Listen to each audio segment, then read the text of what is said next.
Should have folks coming in.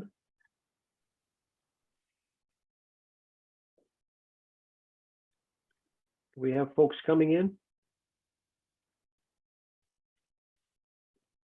Great. Okay, here we go. Yeah, I just didn't have my screen set right. Good afternoon and good morning to all of you. I want to thank you all for joining, and I'm sure we'll have more coming in as we continue on with today's panel and discussion with all of you. Looks like there's a couple people still getting settled in virtually, connecting to audio, so let's give them a chance to get settled in. Parker, I have disabled the waiting room. Would you just confirm that for me so that we don't have anybody trapped out there? Looks good to me. Great, and it's nice to see some familiar names and faces coming in. Kevin H., good to see you again, brother. Glad you're here. And boy, do we have a wonderful panel gathered here today, and some really important discussion points. And we want to encourage everyone to join in the discussion as it lends itself to that hearing from you, and having you all present here with us is really what this is all about. So we're just thrilled to see people joining, and look forward to hearing from you as you're here with us today. So thank you so much for being here. I just have a few introductory slides that I'm going to go through. I have enabled the transcript as well for those of you that want to follow along using the transcript. But today we are kicking off a 3-session series, a behavioral health series, entitled Cultivating Connections in These Changing Times, Walking Together in Kindness, Courage, Endurance, and Love. And that is the subtitle for this first session. Mr. Kiawe Bone and Teresa Sue Brill, along with Jim Weichel, 3 of our panel members, will be kicking off discussions in session 1, talking about the 3 fires. So I want to welcome you all. I'm Steve Steiny. I'm one of the managers here at the American Indian Alaska Native Addiction Technology Transfer Center. I'm broadcasting to you live from the University of Iowa, here on the campus where our center is located. Again, I'll just go through a few introductory slides and briefly introduce our panelists. We do have a few panelists that may be joining later or may join us for next month's session, but we've got a great panel assembled here today so far. So thank you for being here. As most of you know, this event is brought to you by the National American Indian Alaska Native Addiction Technology Transfer Center. As I mentioned, our center is located at the University of Iowa, and we are part of a larger national HDC network made up of 10 regional centers, a national Hispanic and Latinx center, as well as an HDC network coordinating office located at the University of Missouri. Again, as most of you are aware, this project in our center is supported by SAMHSA. The content of today's presentation has been developed by the presenters, and the opinions expressed today do not necessarily reflect the views or policies of SAMHSA, HHS, or the American Indian Alaska Native HTC. Following today's event, we will reach out to you via email. I will check with our panelists, and with their approval, we will share PDF versions and links to today's slide presentations, as well as a recording of this event for later viewing on our Native Center for Behavioral Health YouTube archive. And we can also make that link available to you in the chat. I have my colleague Parker here. He is a colleague of mine with our communications department, and he can assist you if you're having any technical difficulties as we get started here today. There are no CEUs available for today's presentation. However, we will review this and see if that's something that we may be able to offer based on our learning objectives and the content of this presentation today.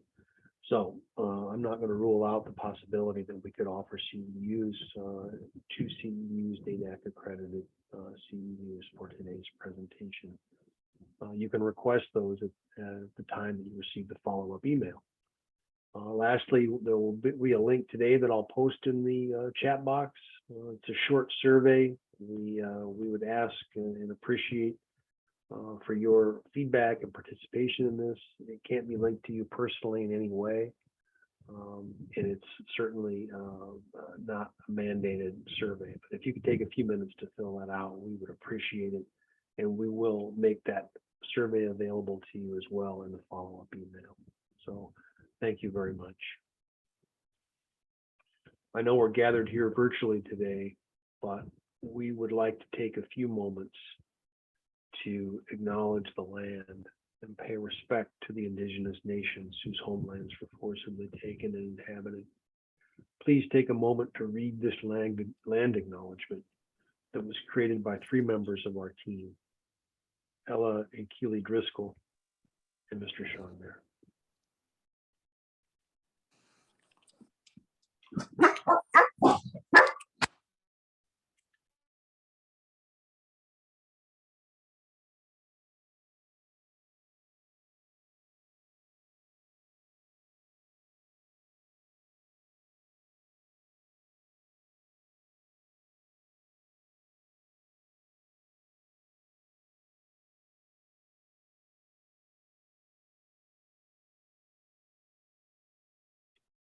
Thank you.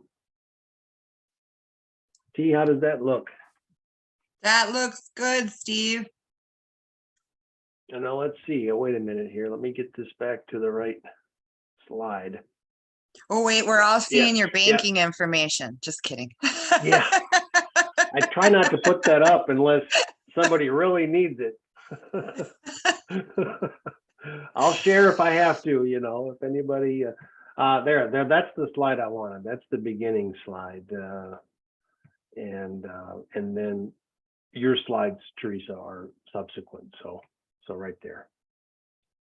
So I'll give you the floor now. Thank you. All right, miigwech. Right away, I want to say miigwech to Doc Foster and his beautiful wife for that. I love seeing the animals jump. My cheeks were aching from smiling.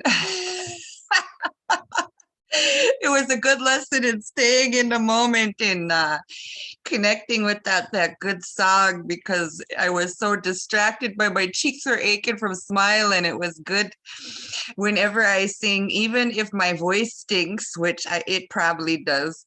You know, we're all tone deaf in some kind of way. And no matter where I am, whatever animal world's around, even if it's fish, if it's the dragonfly, birds, chipmunk, they come like your dogs did. They want us to sing. And if there's no animals around, even the trees, the winds will start to come in, or the sun will start to come out. The whole of creation says, yes, sing. So even if your voice stinks, they love it. They love when we sing. So that just, my cheeks are aching. Miigwech, I love it when you sing for us. Always, it's good. Can we jump on to the next slide there? So the 3 fires talk, Kiawe is going to get into, because it's not our Anishinaabeg 3 fires as we would think, or Anishinaabeg and Ottawa and Potawatomi as we would think of 3 fires. It is of his tribes, but the teachings he's going to share on, we all have, but we just call it something different in ours, and it's in our own context. So to think about it from where you come from, and then to see how we are all connected and relate also, but the lessons that he's bringing forward with them is what's most important. So here is I just had an example of that lesson, you know, in walking in our path and walking in our moment. We notice, at least in my life and the elders that I got to be around, whether we get spanked some kind of way or humbled or blessed some kind of way, it's all blessings anyways, depending on what you do with it. You get to see the lessons right firsthand. We get to learn in front of each other. So as I was saying, what a lesson to be present in the moment that was, but it wasn't something bad. My cheeks were aching from smiling. It was good stuff, distracting. So it doesn't always have to be gloom and doom, eh? So if we could jump onto the next slide, it's time for us to take ourselves back. So to be present in the moment, we're able to take ourselves back, and we're going to get into a little bit of that. For us, I try to make this as intertribal as I can, but of course we all have the sun rising in the east, right? And we all have it setting in the west. We have summer coming from the south winds, and our winters coming from the north. So I believe we all have that in common. And this is what it kind of looked like for us. And when we're looking at developmental, so we're looking at all the different beginnings as we go clockwise with the sun. So we're, you know, from birth. Now, whether it's of a human being or whether it's a birth of an idea, whether it's a dream, whether it's the birth of a bad moment of trauma, no matter what this birth, this life is, sickness, the beginning of, and all the way to the death of it, the change of it. So good, bad, or indifferent, this cycle is what we're talking about, but creator, keeping creator in the center. If we can jump on to the next slide. And of course, I'm going to zip through these so we can get into discussion here and everybody can speak. But like Steve said, these slides will be available to you, so you can get into them more. If you have questions, we're going to make sure we have time for that. And oh, it looks like the bottom of the slide there is missing a little bit. So when ugliness is present, or there's a threat, yeah, it looks like maybe it's just enlarged too much. It's taking off some of the slide. Let's see what I can do, Teresa. I'm not sure. I wasn't like that before. So let me see what I can figure out.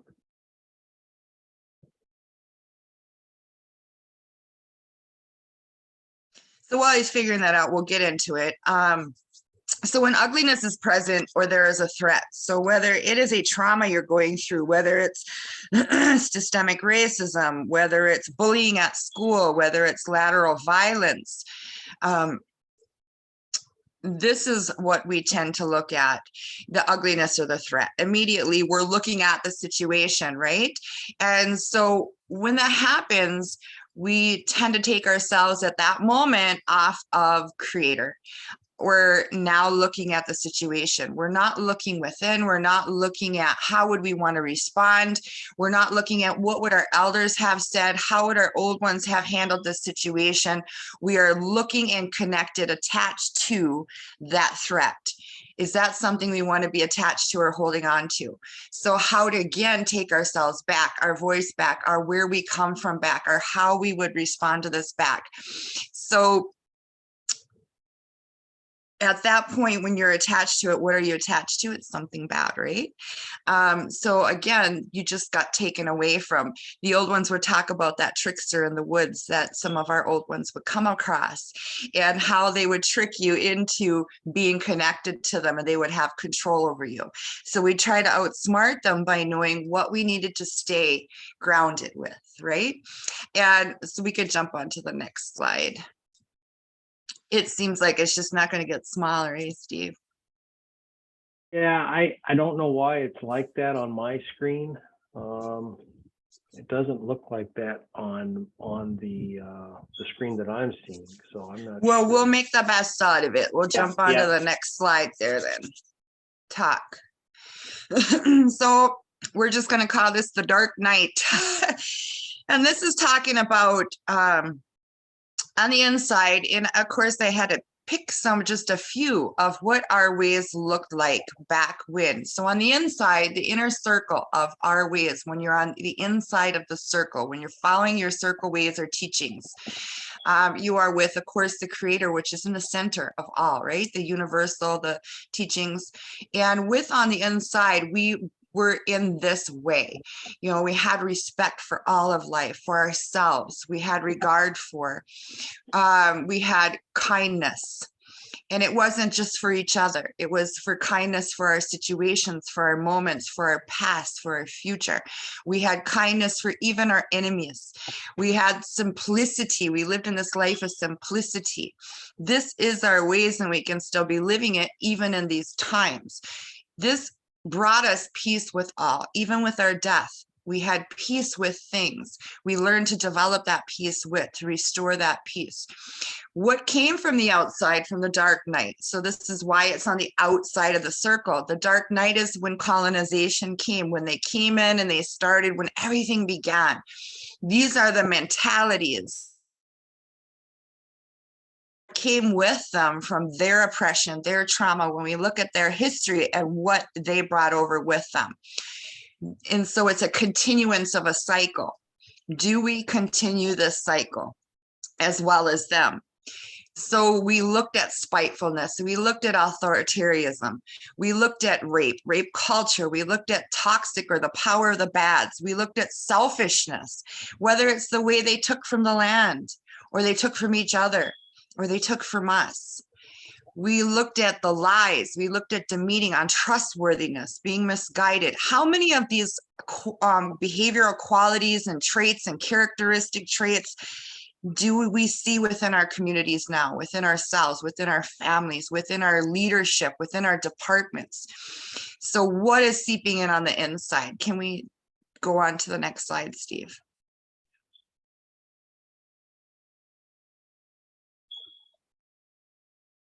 So as the dark night moved in, moved in onto the inside of our circle now at this point, just like sickness, like anything else, as we start to attach to it and we start to process it, which we'll get into later here, this is what we're looking at. So it began when, for us at least, and for many tribes that I know, our roles began to change. We have stories here up by Bad River, and where the women came, the elders came because we were the heads. It was a maternal, matriarchal type, and that has for many become forgotten and changed.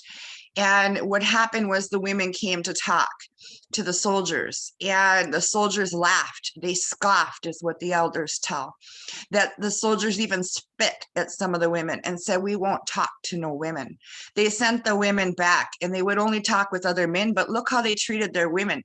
So the first disconnect that occurred was our roles and our places with women. So when we backtrack and look at the history of our disconnect from our culture, from our ways, from our identity, we have so many identity disorders, what we're looking at. And so why we're our programming, something from the outside that comes in and we process. So our way of life, they took away our homelands, they rounded us up. So then our disconnect to our lands, now we see our reserves as it.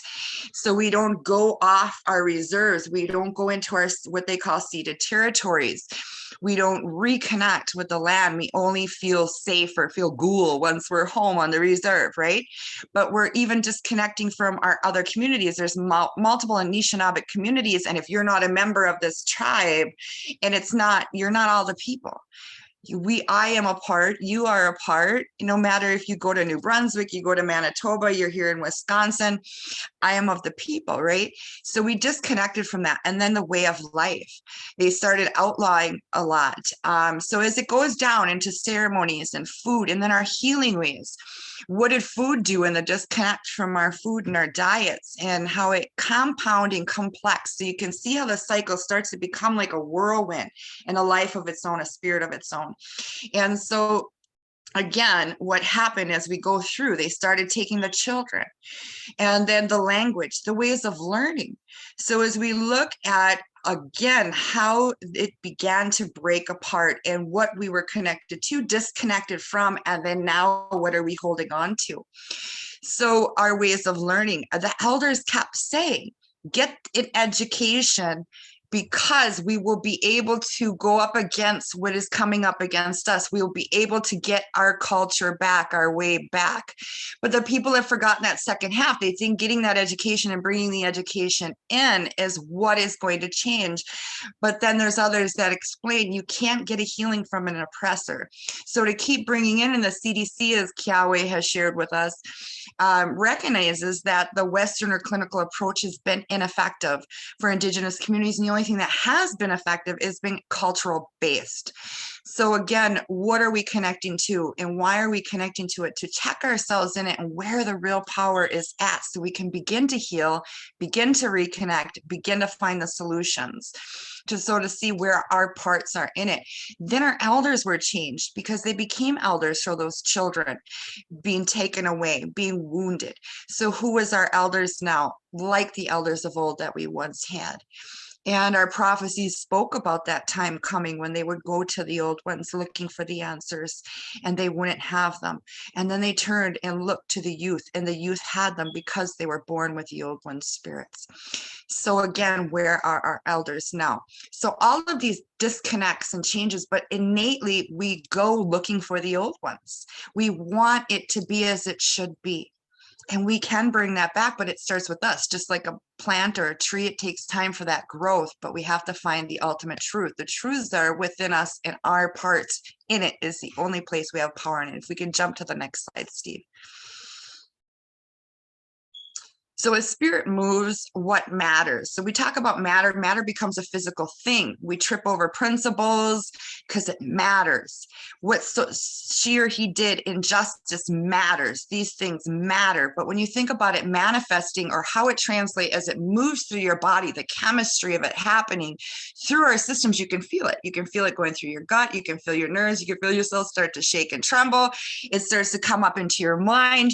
Your mind starts to go into tunnel vision. Your breathing changes, it goes back through your system, right? And depending on where you hold it, some people are like this, some people are like this in their gut, and so depending on where some people hold their breath, so they start to manifest illness, physical illness, mental illness, especially when it's ongoing and it's generational, whether it's coming from the outside, from the systems around you, whether it's coming from lateral violence, whether it's coming from bullying at the school, the gang issues, your kids going through the house stuff because they've been dumping on your reserves, or just your own not being able to heal yet from, because you're dealing with all these different elements, right? So the attack, as it first happens, when we back it up and we look at it, and the form that it comes depends on, as I was saying, how is it hit? Does it mind blow you? Like the picture, this is a physical hit, but verbal is the same way. Psychological is the same way. Spiritual is the same way. It is going to reverberate through your being, through your system, through your life. And the bottom picture there shows what happens when somebody hits a physical blow. But when you think about the chemical or the spirit or the energy, the matter moving through you, yes, it does matter. What you're going through matters. And so we deal with that matter. In our cultural ways and our traditional ways, we understood that this is spirit. All sickness has spirit. All imbalance develops into this being. It matters. So we dealt with it and we got it out of there. We got ourselves back. That is important, because otherwise we're looking at this, right? And we have this long going issue. It makes us sicker and sicker. So the process to the injustice that occurred, a lot of our tribes, we dealt with injustice. People would say it's pretty harsh or brash, but our warriors would take their last breath. So we would go to the family, we would go to the teachers, we'd hold them accountable. And so we aren't seeing this happen today. A lot of the families is where that injustice came from, because it was handed down generational. You can't maybe go to your tribal leadership on account of the lateral violence that's happening or the nepotism that's happening. So what are we going to do? Where do you go? So you feel more things that matter. And so again, what can we do? What can we change? Is it really that important? And this is where we have to pull back, because it's going to make us sick looking at this injustice upon injustice and say, what is my part in this? Or who's part in the community that has this conviction and passion and gift to affect this change, develop this change? Because it might not happen overnight, but at least you're a part of it. And that is healing, to know that is coming. And so if you can't do anything about it, then this is something I have to let go of and I need to heal from, and how I can make healthy boundaries and how I can take care of myself and how I can move forward, right? So the path of injustice is really hard because it does matter, and we feel so many injustices upon injustice, right? You go to speak up on a murdered and missing, you go to speak up on a rape, you go to speak up on domestic violence, and what does the system do for your family? How does the police treat you? So injustice upon injustice, right? So it does matter. It becomes compound complex issues. And now you're looking at something building like cancer, which a lot of our people end up developing stomach cancers and things like that. So when processing, we take it internally. So when you're processing something, it goes through your mind, right? And then your heart starts to have its feelings on it, right? And so through all of that, the chemicals are moving between to communicate. That's energy, but that's spirit. So body is engaging, and then spirit and release. So we get into, was there time to release, and what are we carrying? So if you're juggling a lot, and a lot of people in any country are wearing multiple hats, you didn't even have time to deal with this yet, and now you're got this going on. So maybe you didn't have time to release yet, so now you're carrying that. So now we're looking into, if no true release, what ends up occurring to us, as we spoke on. Can we jump to the next slide for a matter of time? Like I said, you guys will have access to these slides. So when we carry, it becomes in body, right? So now we're embodying it, right?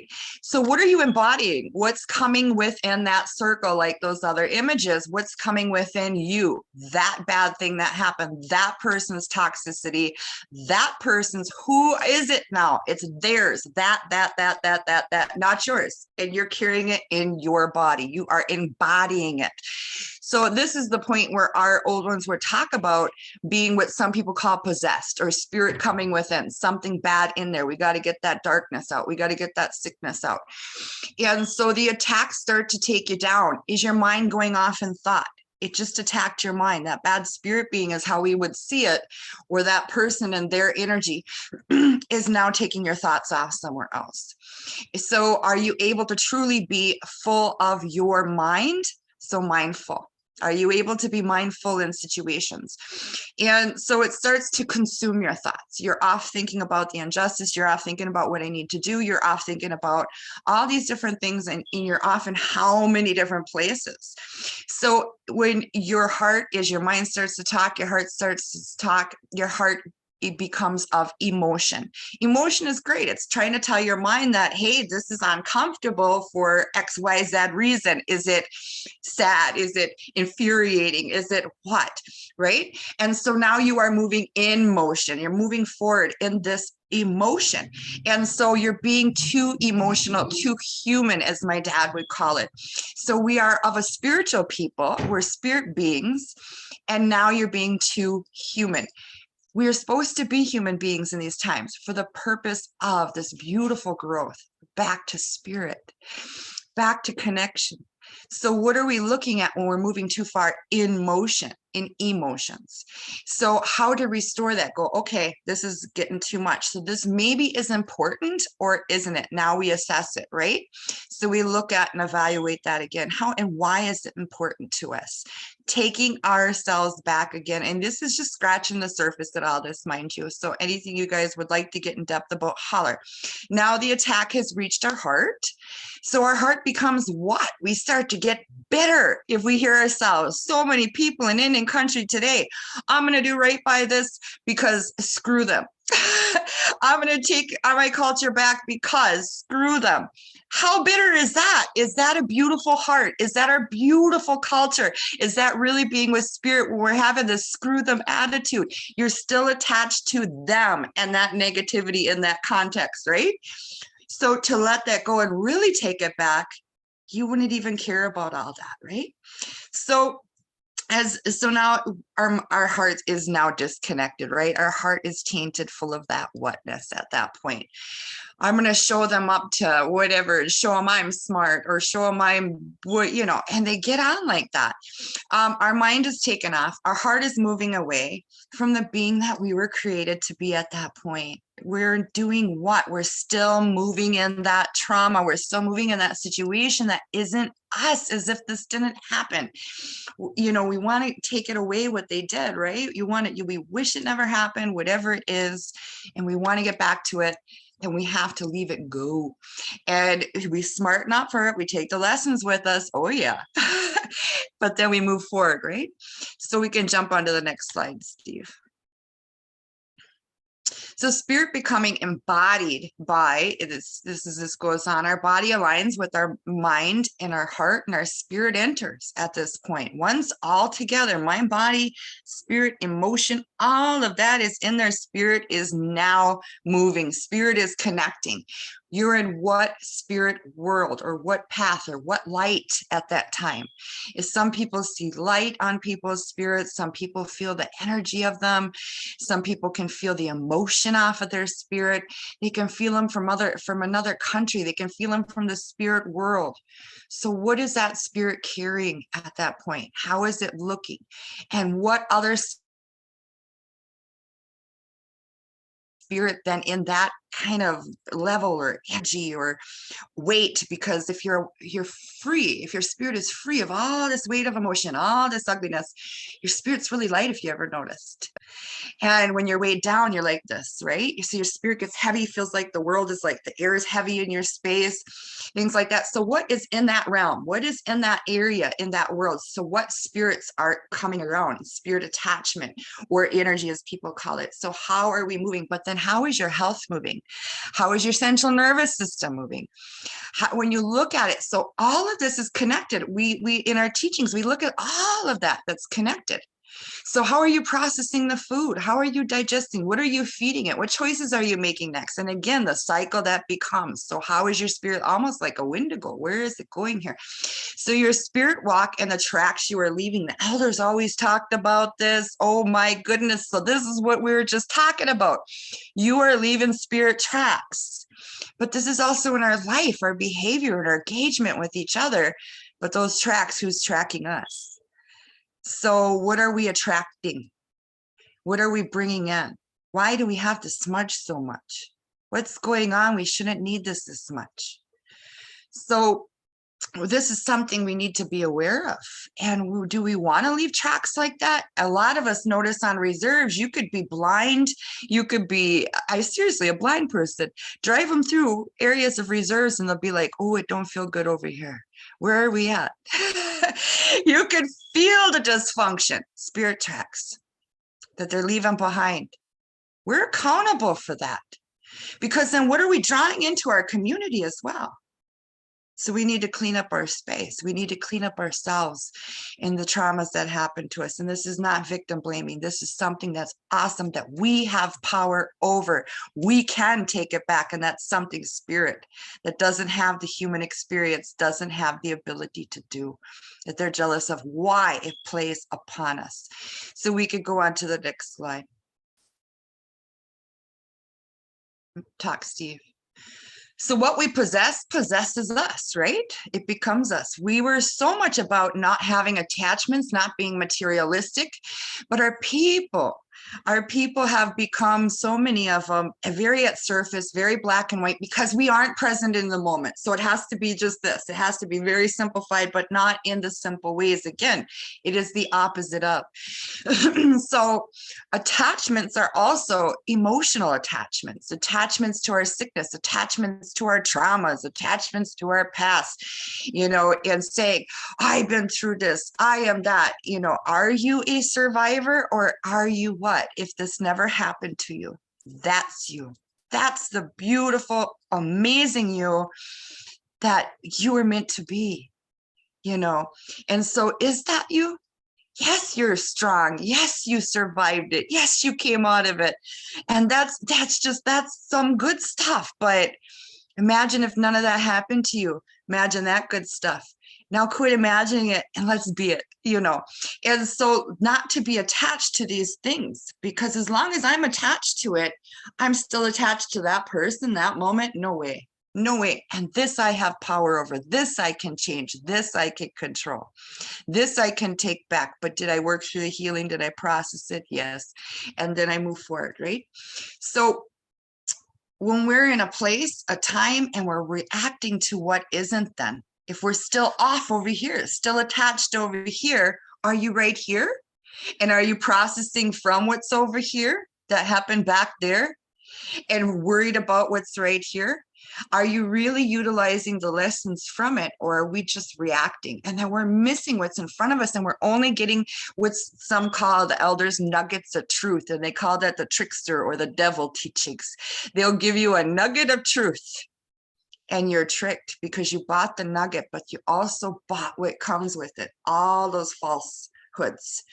So the trick, and we can't truly time travel. Some of us can spirit walk, some of us can go back in time, but then are we truly present in the moment? So as long as we're holding on to the past and we're back here, where are we? And then there's this gap, this opening. And what is in here? Displaying our character, making our heart's choices, engaging in our blessings. We're missing because we're so busy worried about our fears and our anxieties and our injustices and this lateral violence and this over here going on.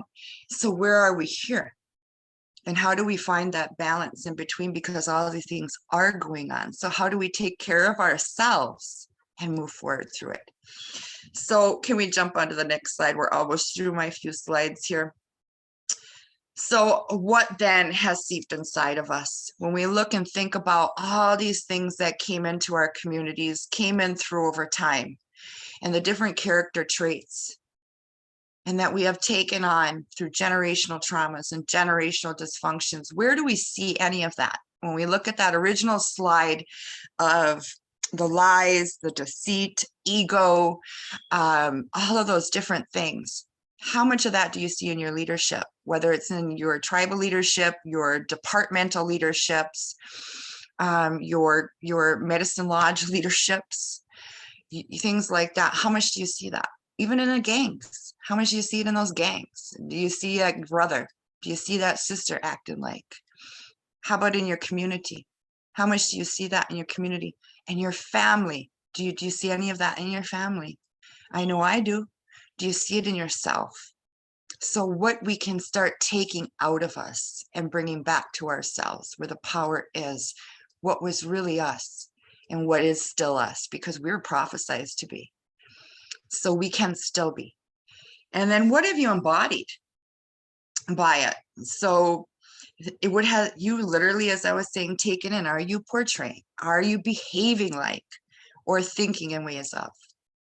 So do you think in these negative ways? Do you think in the way of ego? What's in it for me? I ain't doing it unless something's in it for me. Are you moved by fear? Are you moved by, hey, so-and-so will recognize me now and I will finally be, or I'll make this money, I'll have this title.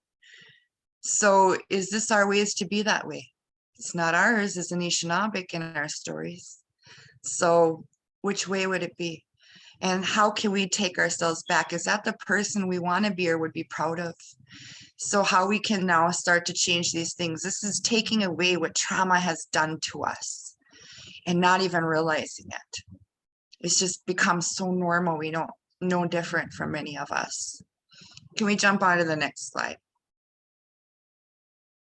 So these slides here is the beginning of, as you go through the slides, you can see the first impact was the dates.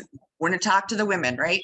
So going through your history and thinking about it and how are women sacred, put that in on the inside. Do it as a group, do it as an individual, have folks think about it, whether it's the women, whether it's the food, whether it's your elders, whether it's your youth, whether it's your forms of education and how we learned. What we learned and why we learned it, how we applied it, how it impacted us beautifully, you know, and put that in on the inside. And then on the outside, what theirs looked like and how that impacted us. And start drawing these maps. Some call it a mind mapping tool. And it helps you to find what is yours and what isn't. It helps you to catch self and each other in it and holding each other accountable. This is our ways. So to think about it in that context, we have learned because our voices were taken away and there wasn't therapy long ago, you know, so when that came in, it was great. We were finally able to open up and talk about things. But now it has gone into, as anything develops, good, bad, or indifferent, it's got into what some people call war storying, trauma bonding, drama bonding, you know, and things like that. And so when we start to talk about, oh, I've been through this, or the woe is me, and all we seem to do is identify with our stories, which is great. Others can relate and they know they can relate with you. But shouldn't we be able to feel this? We need to learn to feel, can we relate or trust that person without having to know all their stories and their drama, because we're pulling on what and reliving what. And then in that space, while we're holding on to that, what are we letting go of? Or if we're still holding on to the good, then what bad are we putting on that good, right? And so we're encompassing it with what? So how much are we really holding on to the good? And so we need to get that back, start talking about those goods. It isn't negating or forgetting or neglecting or deflecting from anything bad, because we have to deal with it. We always did when it's new, when it comes to surface, because things start to come to surface again, because that's a part of growth. It's going to come at different stages, but then we move forward. And so you'll notice in Indian country, everybody's pretty quiet. And then all of a sudden, when we start talking about, I've been through this, boy, everybody rises up and wants to tell their tough stories and stuff, you know, and we're ready to talk about all that. But what is that serving us? What good did it do? And then on the drive home, what are you thinking about? How is your body feeling? So, you know, what does that do to our spirit?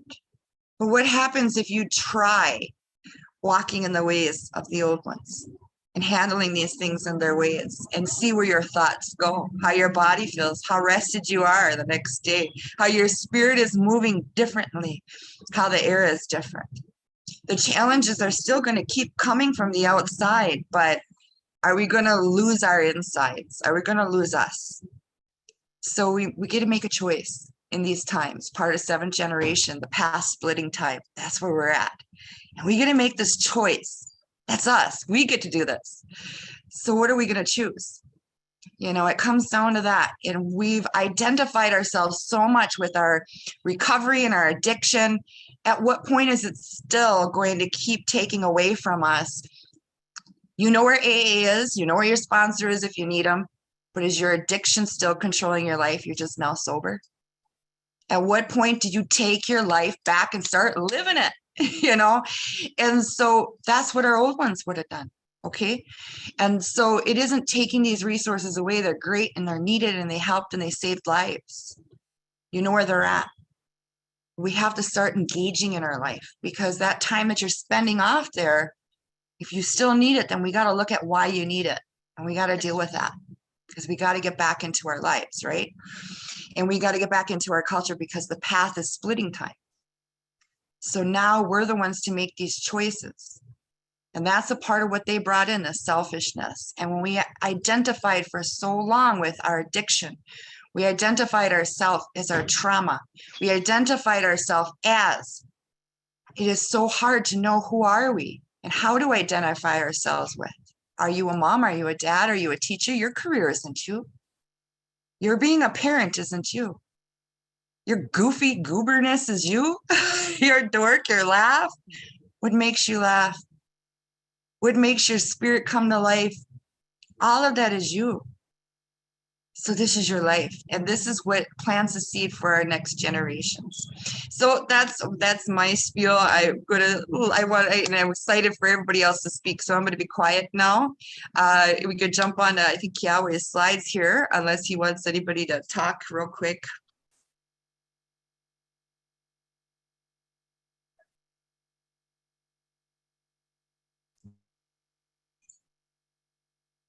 Okay. If we can go to the next one slide, Steve, that's okay. Okay. Now, as Teresa was saying, oh, and I apologize about the shirt. It's getting a bit hot in this room, and I can't change the AC. So, if you guys just bear with me, I apologize about the non-professional shirt. Hold up a paper fan real quick and be like, "This is Callie. We need your energy. You got it." We're not offended or distracted. Okay. Well, I appreciate you guys' patience with me. Okay. So the first fire that we're going to cover out of the three are some traditional things that I've learned from my mentors and have kind of pieced together with some other knowledge that was gained from college, from working with my community, and just having some real big realizations about what our three fires were, more than just the basics. The first fire is the sun. It brings light and life to our world. If we look around outside, we'll see that the trees are soaking in that sun, and they make a produce for either animals to eat, for us to eat the animals, for us to eat, because we are people. We can take in this life in our body, and however we take it in is up to us to just do it plant-wise, or to mix, or to choose to do just off of one or the other. Now, when we think of the sun, or when I think of the sun, I think of an entity that is all powerful, because it fits the parameters for me. If it decided it wanted to reach out and touch our world, there's nothing that we could do to stop it from doing so. If it decided it didn't want to rise and give us the life that its sunlight brings, there's nothing that we could do to stop it or to coax it into doing it for us. Our role and relationship with the sun is very, very specific in one way. It brings us a gift every single day. That gift of having life every single day is a physical understanding and proof, irrefutable evidence that we are being watched over by something greater than us. It is the sun, and the life that it brings makes sure that we have existence that continues past that day. It gets us through the night. It lets us know that when the dark ends, the light will rise. So we pay homage to that, to the east, every day. There was a note that I had made. I had heard Teresa commenting about going clockwise. We dance counterclockwise. And I was always told that we do this because we're understanding that the way that the sun or that the world moves, that it moves counterclockwise for us. And so I just wanted to point out a difference, but it was I love hearing differences, because we do certain things in a specific way because it is taught to us this way. And when we do that, we're acknowledging, how the world turns, and we're being in sync with that.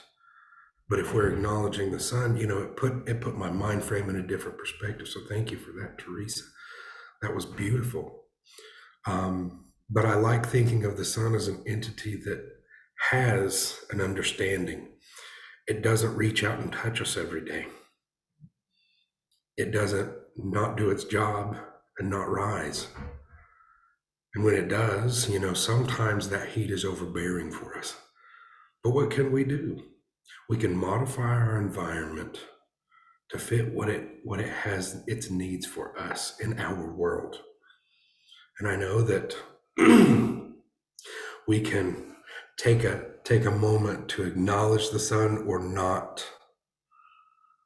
But whether we do or not, that sun is still going to be there.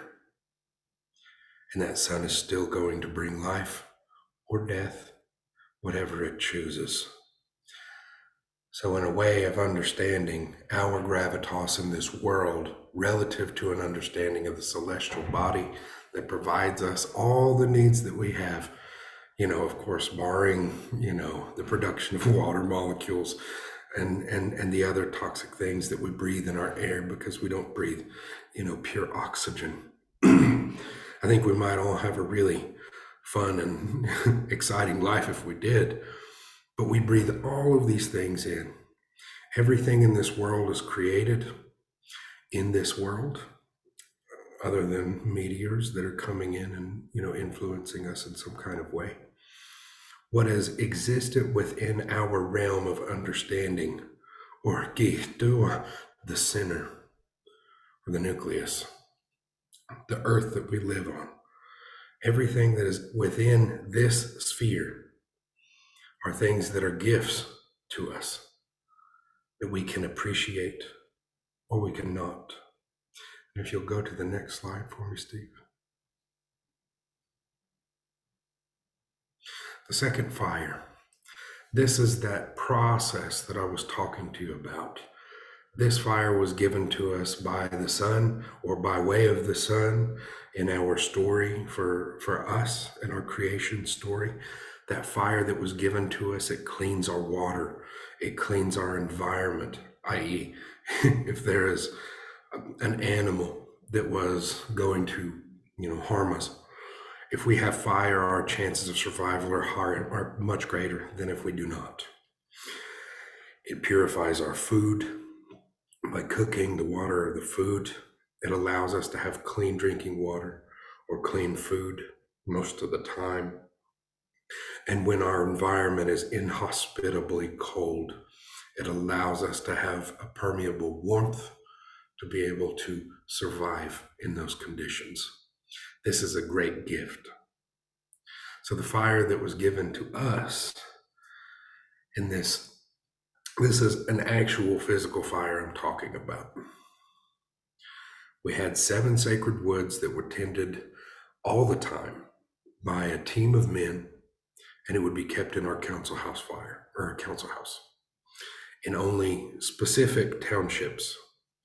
And if someone had found themselves to these townships, if they had been taken captive or a slave back in the day, because we did have this understanding of taking one another and replacing someone if someone had died for an extended amount of time. Our rules on release were a little different. They could either join after this period of time where we were, our numbers were back up. We could release them back and they could go, or they could choose to stay, i.e. if they had found themselves a wife or a husband or whatever at this time. So our 100% ideation on this fire is that our physical manipulation of our environment matters.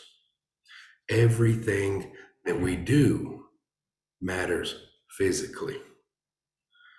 Now, our physical actions in this world, like I said, we could make our temperate environment with the fire more culpable for us. We can, clean our air, or our food and our water, and we can use this as a protection. But the one specific fire that I'm speaking of in this instance that we make is supposed to be kept all year round, and it's to be kept for all the people, so that when our green corn, or when the corn is just becoming ripe, everyone will clean their homes out of their ashes, and they'll collect an ember from this fire, the eternal flame, and they'll take it back to their homes, making their home place just like their dance grounds or their council house fire.